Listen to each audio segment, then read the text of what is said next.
focus on how these series are produced and where do you want to go? In the other ones that you have done, where has been the direction that you? That's the thing, is because I remember we were talking about oral history before. It's really.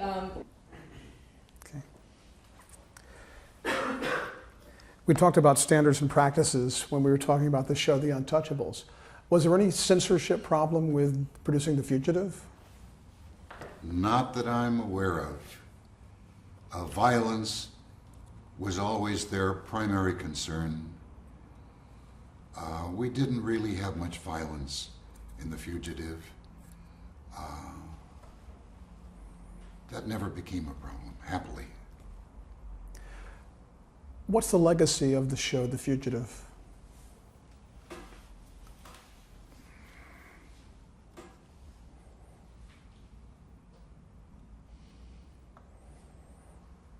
I don't know. Was it different for its time as a drama? I think I need to talk about the way I functioned as a producer on The Fugitive.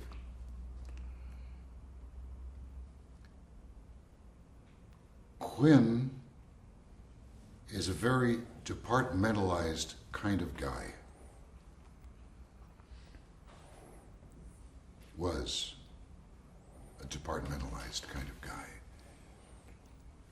And I found that my primary function on the series was working with writers.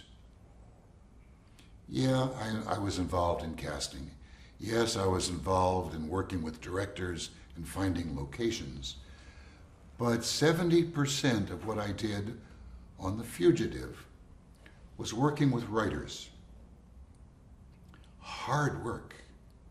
Sitting in an office 2, sometimes 3, sometimes 4 hours. Going home at night, sometimes 8 o'clock at night, totally exhausted. If I had been digging ditches, I couldn't be any more tired. Working with writers, developing stories. Sometimes stories work and you feel that there's no way you can make this work, and you talk and you talk and you find a way to make it work. And that was good for me, because when later on I gave classes in screenwriting, I had been in the trenches with the writers, developing stories, developing characters, developing relationships. It was so helpful to me to be able to pass that along to budding writers, students in school later on. Quinn, as he developed, as he went on, became increasingly departmentalized, so that when I went back with him later on, everybody was in his own little niche. And the editor and the post-production were here, and the producer was here, and the writer was here, and it was almost to a fault, overly segmented. And it wasn't as much fun.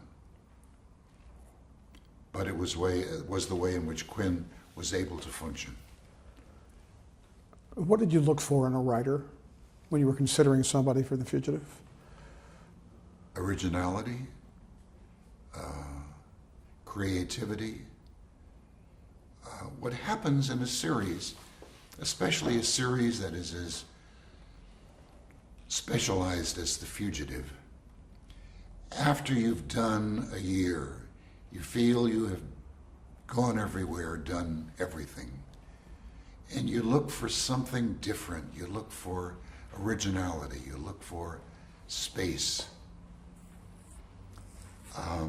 But basically, you look for a writer who knows how to write. there are so many bad writers out there. I think that, and you may dispute this with me, but I think that 70%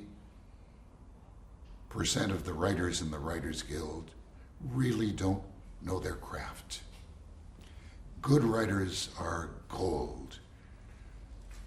Good writers are worth their weight in platinum. Writers who know their craft, every producer is desperate to find good writers. And when you find one, you treat him like a brother, you treat him like a friend, you put your arm around him, you buy him dinner. He is a rare commodity. And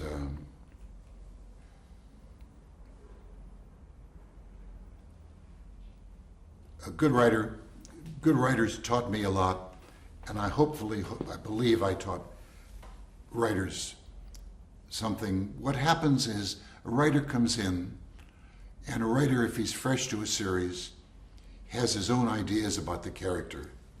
And what you bring to the writer is the knowledge of what the series is. You know the characters, you know the series, the writer doesn't. So what happens is it becomes a fusion of what the producer knows and what the writer knows. And between the two of you, you work out stories that reflect the best faces of both. And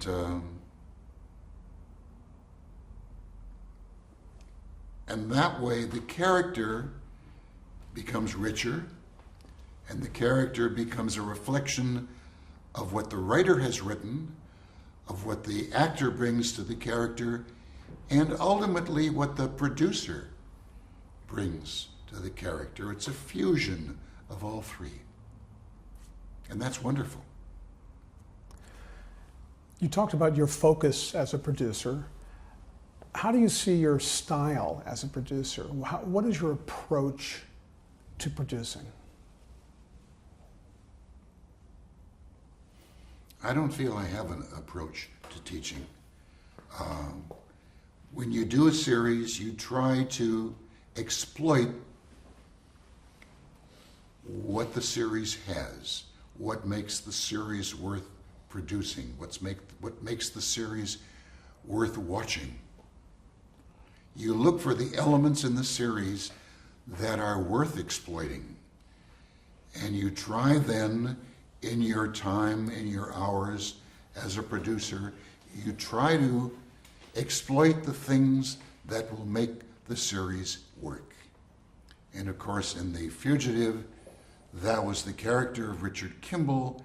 It was the pressure, it was the suspense, it was the richness of the concept, and to try to make that work as well as you can. And we tried to make it work as well as we could. And we had some fun doing that. We had some hard work doing that, because the series is limiting. You can only do so many things. You look for ways. We tried to bring in Richard Kimball's sister and her family and his relationship with her, looking for ways of finding new dimensions for the series. And that worked. But I was delighted at the end of the third year to turn the series over to another producer, because after a while, after 90 hours, you kind of say, wow, where do we go? We've done everything. We've been there, we've done that. And it gets tougher and tougher in a series that is as tightly reined in as The Fugitive was. So how did it feel to win an Emmy? Pardon me? How did it feel to win an Emmy for producing The Fugitive for Best Drama? I loved it. What's not to like? I was grateful to the Academy. I loved winning the Emmy. It made it easier for me to get other jobs as a producer. I was respected more because I had won an Emmy. It's beautiful. I thank the Television Academy. The very fact that The Fugitive was a very well-regarded show, not just popular, but critically, the very fact that it had a finite ending, do you think that's helped its stature at all? Which was unusual for a drama series. Nobody's ever asked me that before. I mean, it satisfied its audience. I think maybe having an ending. Quinn, as I've mentioned, Quinn felt from the beginning that there had to be a resolution, that it was a story, and a story has to conclude. And there was a great deal of secrecy about the final episode. Every script was numbered, and the final episode was written about, and there was a great deal of anticipation for it, and it had a tremendous audience. I think Quinn was right. I think there had to be a resolution. Now, the Fugitive as a series came back in 2000 briefly. Did you see that at all? Or? I never saw it. Okay. I never saw it.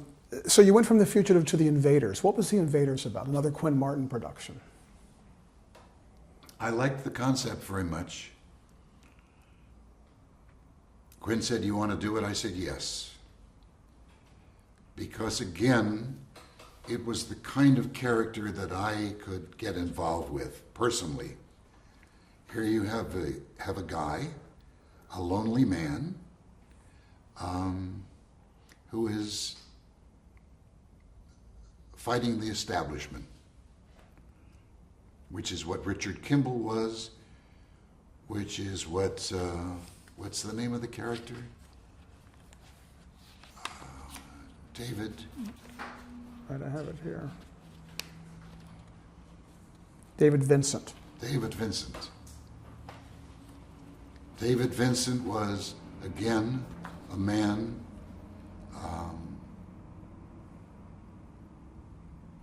against the establishment, fighting the establishment, and a character that you could get involved with, much like the old Western heroes. And I like that. And I've always liked science fiction. And the idea of one man knowing the truth, trying to get the truth across to the audience,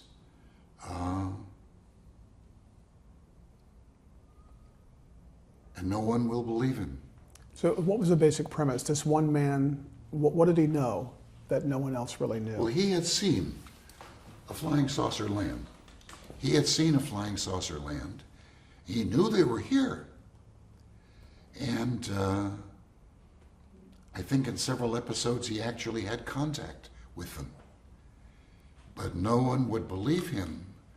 And everyone relates to a guy, everyone has been in the position of a little boy trying to tell your parents that his older brother hit him, and the parents didn't believe him. It's something that the audience can get involved with and believe and relate to, and I think that's a very strong way of making a series work. And I think the science fiction, unfortunately, the network felt that the series was a series that would do better aimed at teenagers and youngsters. And when they reran it, they put it on like a late afternoon, looking for a kid audience. Interestingly, there has been a great deal of continuing interest in the series, and I get phone calls from a guy in Australia who is very involved with the Invaders, and there are clubs, and there is new CDs being made. It's exciting that there is this continuing interest in a series that was really very short-lived. Do you think The Fugitive inspired The Invaders in a way because of the similarities of their protagonists? May very well have. Larry Cohen was a very bright guy, came up with the concept of the Invaders, did a treatment for the Invaders that Quinn and I were not crazy about. And Quinn, who was a very, how do I say this? He was able to persuade people, to work with people. He and I had a meeting with Larry Cohen in which he convinced Larry Cohen that he really should not be the continuing story editor of The Invaders, and that perhaps taking the good words that Larry Cohen had come up with, the good character that Larry Cohen had come up with, perhaps it would be a good idea to let another writer write the pilot script. And Larry agreed. Larry understood that perhaps another writer could do a better job. And we brought in Tony Wilson, a superb writer, who wrote the pilot script. And it was a very good script. And we brought in Tony Wilson because he had done a 2-part Fugitive for me. And I loved his script. He wrote it originally as a 1-hour show, and it was a very long 1-hour show. And Quinn suggested, hey, maybe we could make it into a 2-part show. So we did it then as a 2-hour show. And it was well written.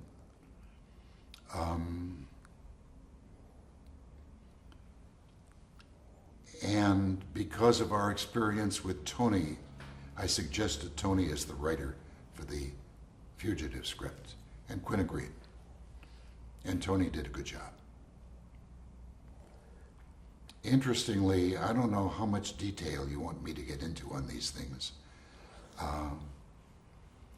On the script for The Fugitive, I had an idea that it might be nice to get Kimball into a relationship with Gerard's wife. And Tony Wilson came in to see me, and I suggested that to Tony.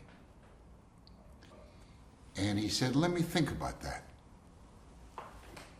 And he came in a week later with the story concept of Gerard and his wife being in a town and there being a storm and the wife being on a bus. And I loved it. And Quinn loved it. So we developed it into a 2-part script.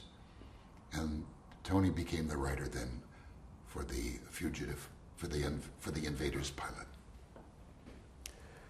What did Roy Thinnes bring to the role of David Vincent? What did Roy Thinnes, the actor?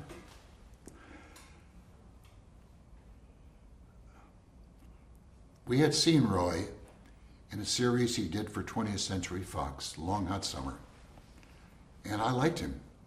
And Quinn asked me if I liked him. I said, yeah, I've seen him in the series. I think he's good.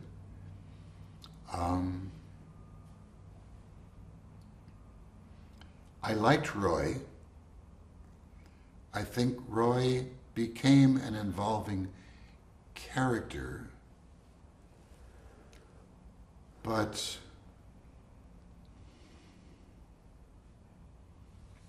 Quinn and I both felt that he was feeling that he was developing an attitude of, oh, poor me, that there was nothing heroic about him, that he was playing a kind of pitiful attitude that Quinn didn't like, and I tried to help him, the actor,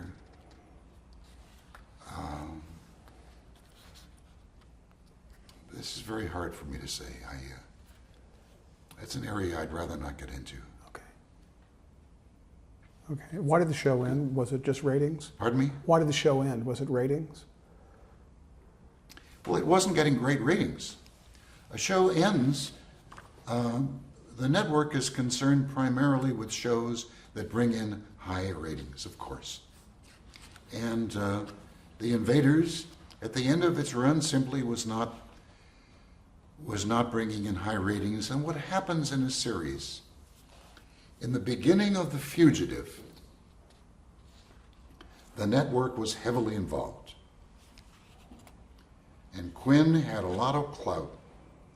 And he said to the network, butt out. And they did. And one of the network guys who was involved with the show was taken off the show. And the network finally learned that we knew what we were doing, and they let us alone. On The Invaders, because the show was not bringing in big ratings, the network became more and more heavily involved. They were looking over your shoulder at everything you did, at every writer you hired, at every director you hired. They were telling you what to do. They were telling you why the series was not working, what you needed to do in order to make it work. And it became very difficult.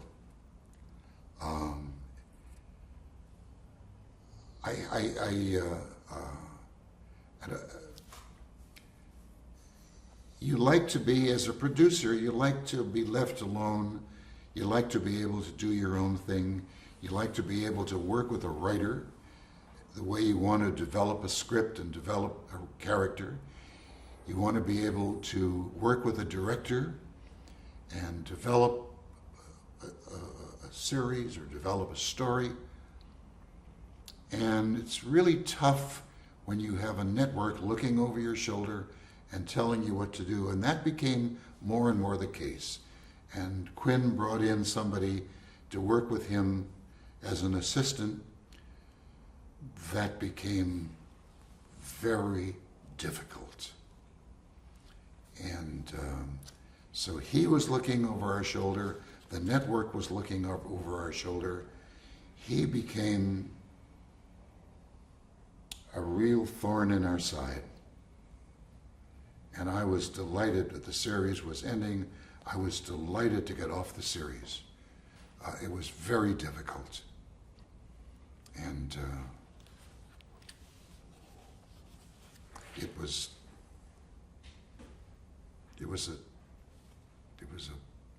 was a pain. You moved on to a show later called The Name of the Game, which is sort of a concept in its own, a kind of a wheel of characters. What was your association with that show? I was very briefly associated with that. I came in. This was after The Invaders. I had very little to do with that series. I did a couple of shows. They were okay. and I don't really have much to say. Okay. And let's talk about Cannon. How did that come to you? Cannon invited me. I had been at Universal.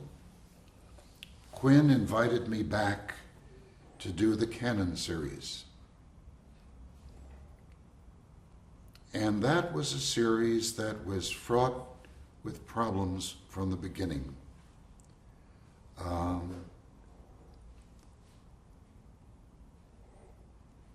What was the concept? Here was an investigator, private investigator, who was heavy, fat,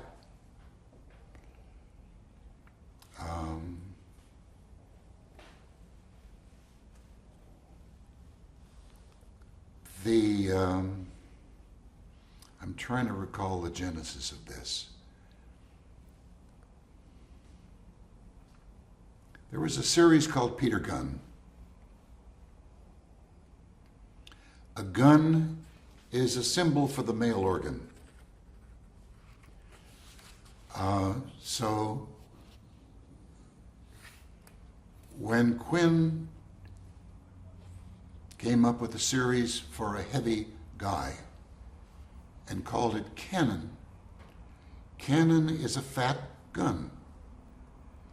And the concept seemed to work. I had trouble with the series as a producer. I had trouble developing scripts. Maybe it was because I had not worked in that genre before. But Bill Conrad was I think, a very talented man, good actor with a marvelous voice. I think a good choice to play that role. But it was a difficult series for me. I had trouble developing stories. I had not worked with detective stories, which is a special kind of value, a special kind of structure that I was not used to working with. And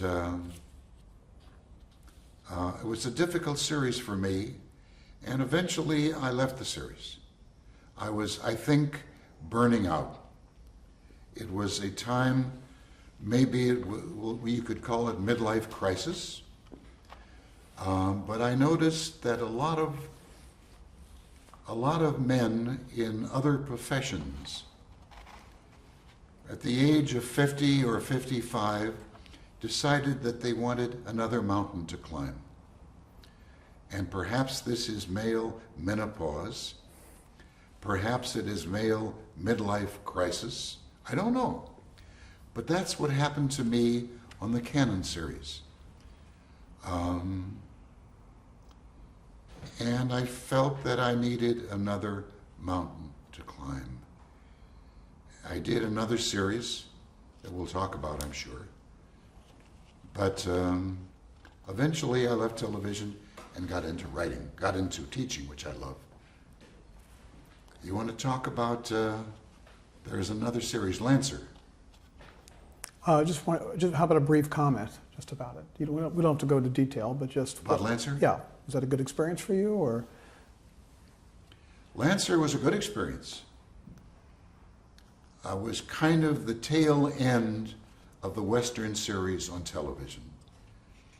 So I think that if it had not been the tail end, if the series had been on television 6 years earlier, it would have been a major success. I think we're number 22nd in the Nielsen ratings. We had a good show, had a good cast. I think we did a good job. I did a good job producing the series. I think we did a second year. But we were opposite a successful series on another network. And we just didn't pull in big enough ratings. And that, of course, is what the networks live by. And I think we did some very good shows. I was proud of our shows. I had wonderful production values, good stories.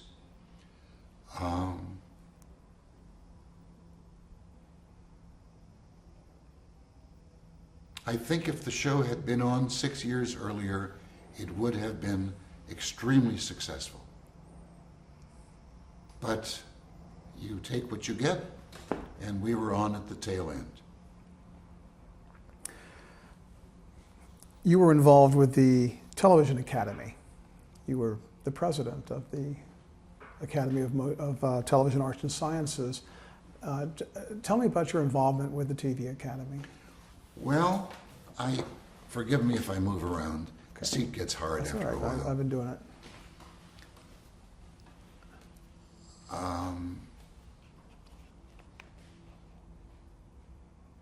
Television had been very good to me.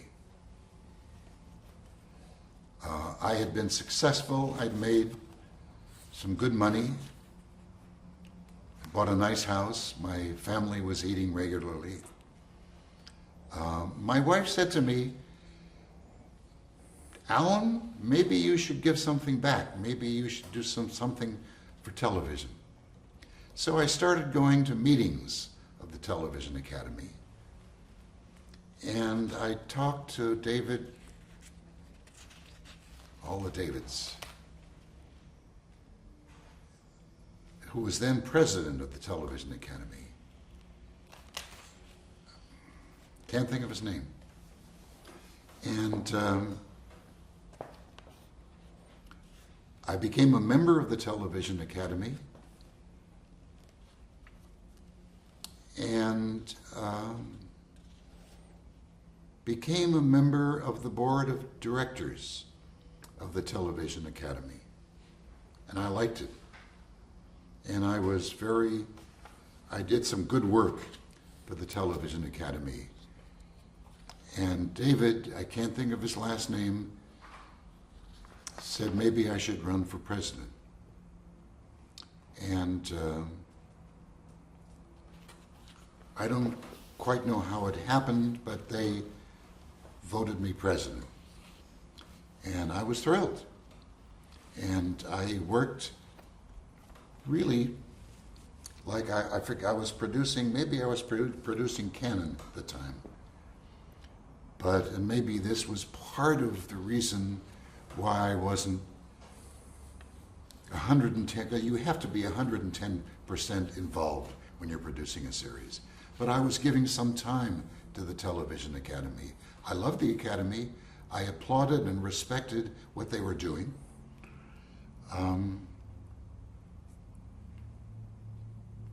So I enjoyed my work for the Academy, and we put on some good programs. We built a membership. It doubled during the time that I was president. I think we started the idea of running movies for members of the Television Academy. And I was president for 2 terms and a member of the National Academy. And it was a good time in my life, and I'm grateful for the years that I dedicated to the Television Academy. What was the state of the Academy at that time? I mean, later after your tenure, the Academy split, didn't it? There was certainly a friction between the West Coast and the East Coast. Yeah, there was.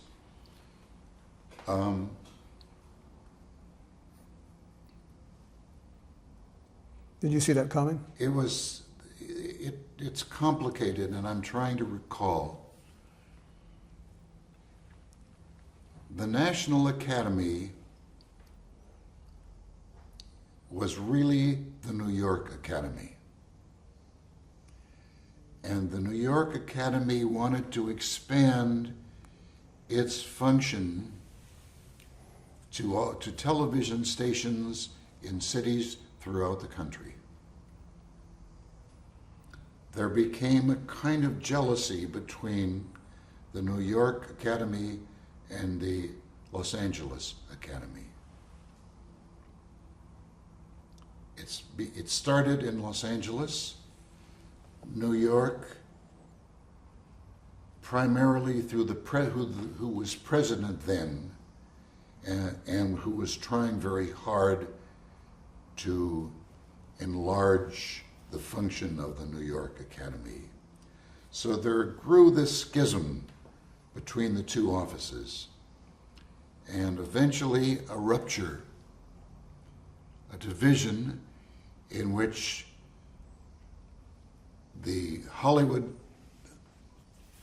Los Angeles Academy was given pretty much autonomy over the Emmy broadcast, and the New York Academy had autonomy over daytime broadcasting. And they did their own show, a separate show from New York, dealing primarily with daytime broadcasting. And I don't really know that much more about it, because this happened immediately after I was president. I forget who was president then.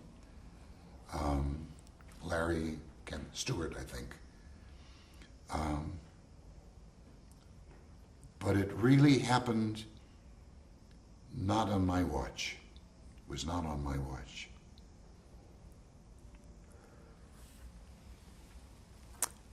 Did the Emmy broadcast gain stature during the time you were at the TV Academy? I think so. I think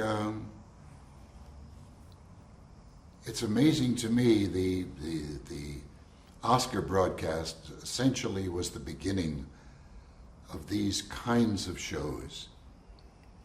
And the Emmy show followed, and the Emmy show was well received and is still well received. But awards shows have proliferated, and now there are 6 or 8 or 10 of them on television, and I think that the value, the worth of the shows has diminished somewhat because there are so many. I think the Emmy show, when I was president, was well received and had large audiences. Interestingly, when I was a director at Channel 4 in Los Angeles, I directed one of the local Emmy shows. So I was involved with Emmy for a long time. Interestingly, my grandmother was named Emmy. Her name was Emma, but we all called her Emmy. So I feel very close to the name Emmy. And it's been very much a part of my life, and a very good part of my life. You've been involved with other organizations and professional guilds. Why do you think participation in these organizations is good for the industry? And why should people participate?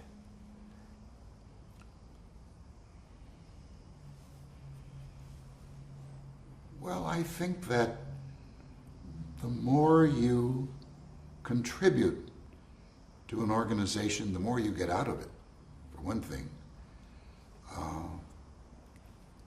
I loved the work that I did in the Directors Guild, the Producers Guild, Writers Guild. I belonged to all of the guilds. I think you have to. I think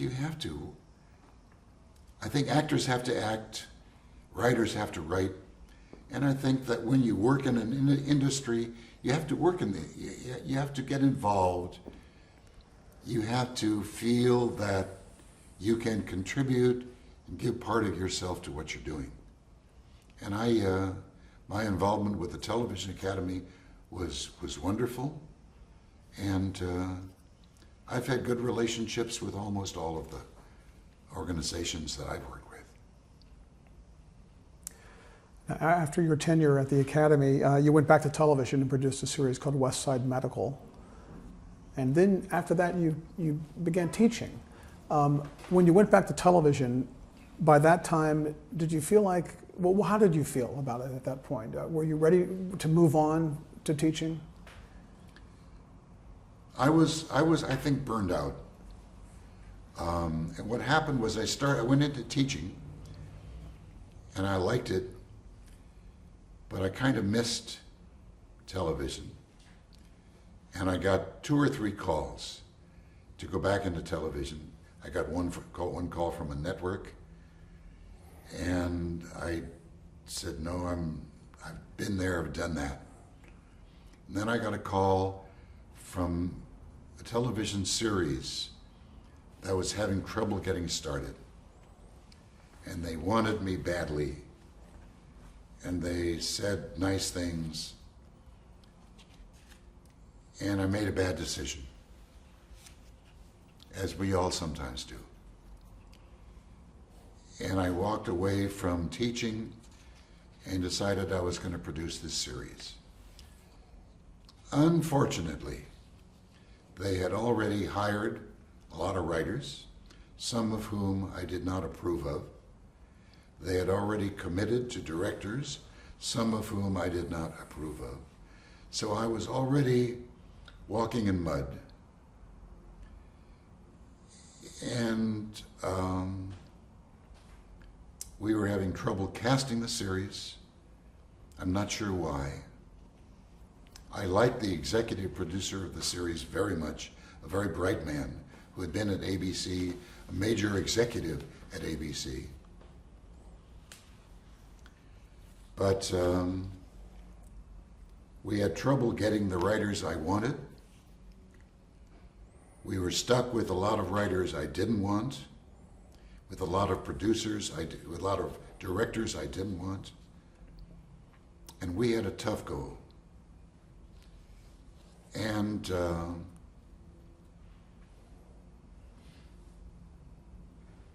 we got the show on the air, and we did our stint, and it was tough, and we didn't make it past the first season. And then I was out of a job, and I did some fun things on my own. And somebody called me that they needed a part-time person to teach a writing class at California State University, Northridge. Ben Brady. Ben Brady called me. I went over there. I started teaching part-time and loved it. And then I taught a second writing class. And then I started teaching full-time. And then they discovered that I had done some directing. Then they said, could you teach a directing class? And I said, yeah. So I started teaching a directing class. And then they said, well, can you teach a class about directing theory? So I said, sure. So I started teaching a class in directing theory. And this was wonderful for me. And I loved it. And then I wrote a textbook about directing. And then I wrote a textbook about screenwriting. And it was just, I loved it. I loved writing, I loved teaching, and I was on a cloud. And I was on that cloud for 20 years. Forgive me, I'm going to have to. I get a little aching in the posterior regions. Where else did you teach? You taught at CSUN, and where else did you teach? I taught screenwriting. I taught mass communications. I taught screenwriting on 3 different levels: beginning, intermediate, and advanced.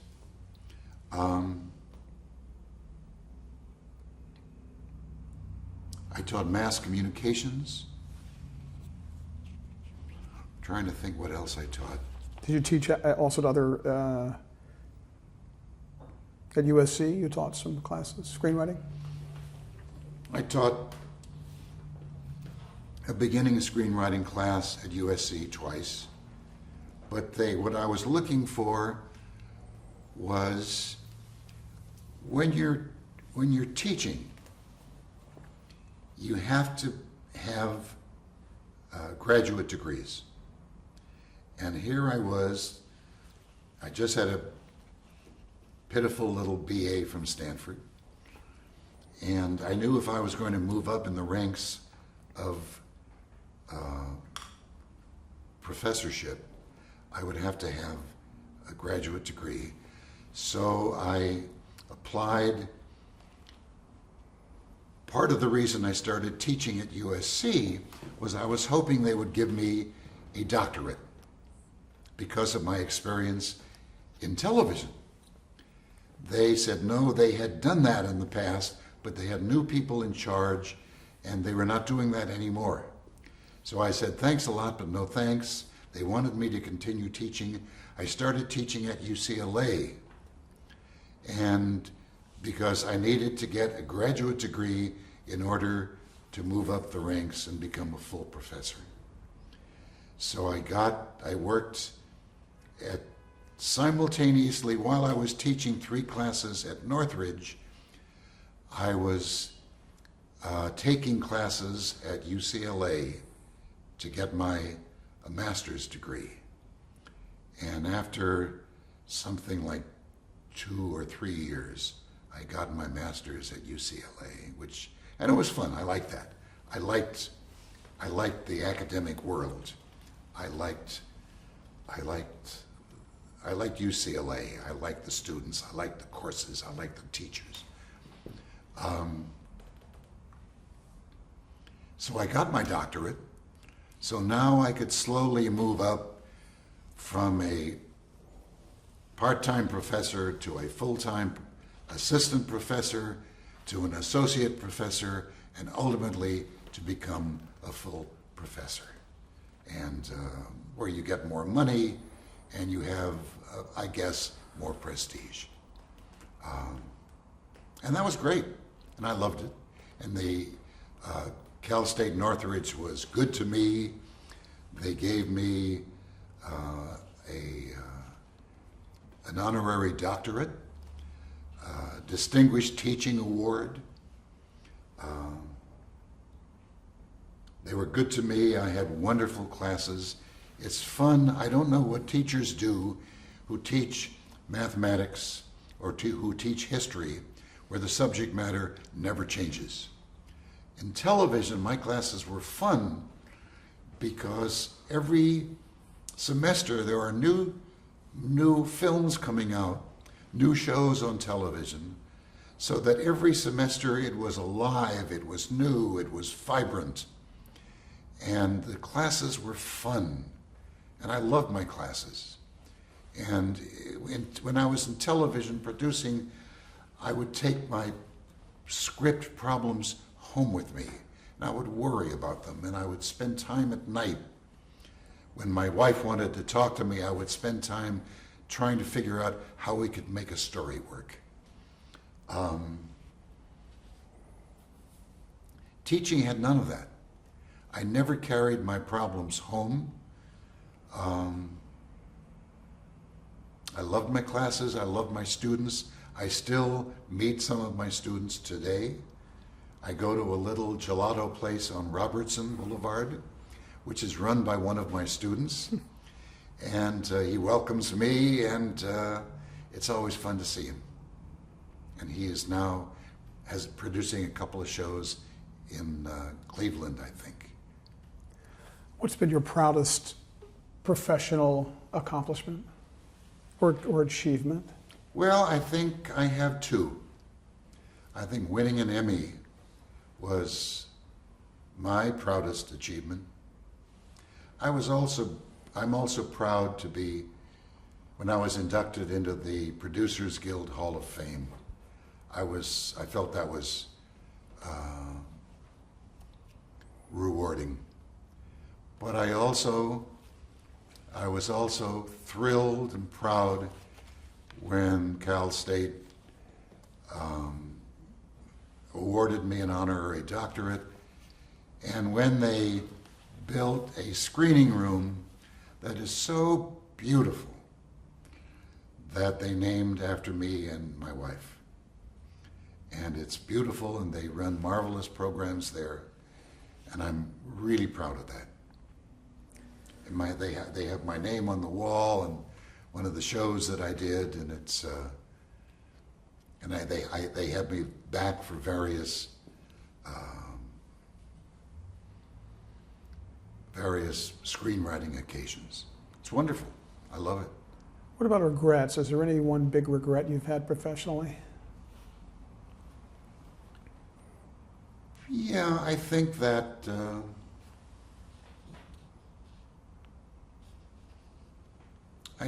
when you're tired, you need to know when to lay down.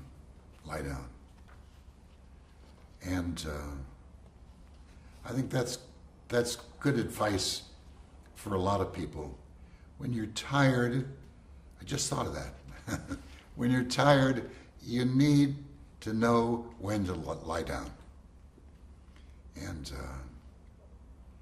I think that's the big lesson I learned, and that has to deal with specifically my time on the Cannon series, which was very difficult for me.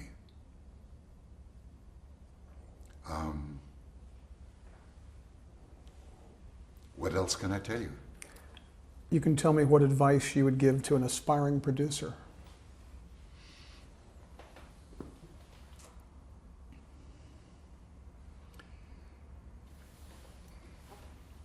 My advice to an aspiring producer or writer or director would be to learn what makes a story work. To learn what makes a story work. If you know how to make a story work, if you know how to build a script, it's going to help you no matter what you do, whether you're an actor, director, a writer, or a cinematographer. That to me is the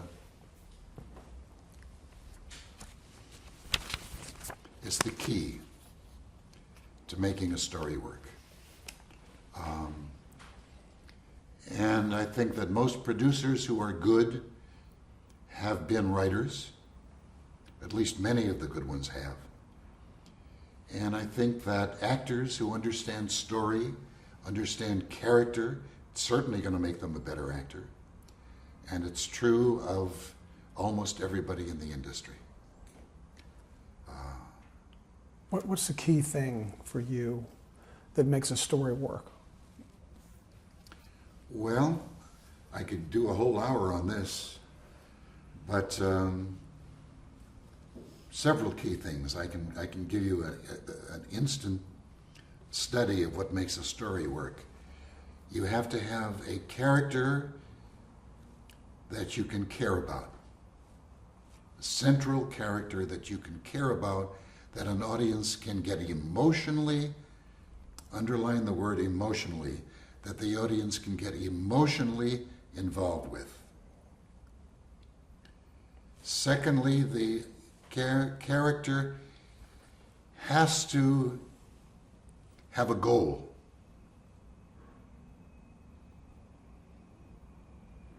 And it has to be a goal that is difficult to achieve. Think of Indiana Jones. He has to have a goal that's difficult to achieve. And he has to have someone, something, some force working against him who is fighting to keep him from reaching that goal. That's it. That's what it's all about. In 60 seconds, if you have a character that an audience can care about, can get emotionally involved with, who is striving to reach a goal, a worthwhile goal, and there is someone or something or some force that is fighting to keep him from reaching that goal, then you have a story that's going to work. And that's true of whether you can apply that to almost any television series or almost any motion picture. And if those elements are there and they work in an interesting, colorful, involving way, with motion, with sound, with color, then you're going to have a story that works. And sound, motion, and color are the other ingredients that directors need to have, especially in, almost any show. The elements of sound, motion, and color to enrich that beginning point that I just gave you. Have any of your children followed in your footsteps? None. None. They're all working in different fields, and that's just as well. I'm happy with that. How would you like to be remembered?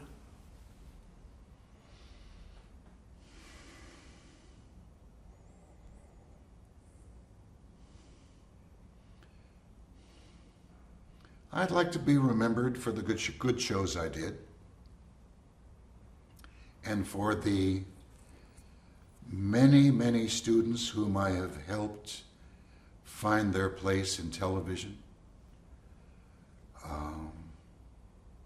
I feel good about that. I enjoyed working with them and helping them become writers or directors. And that gave me a lot of joy.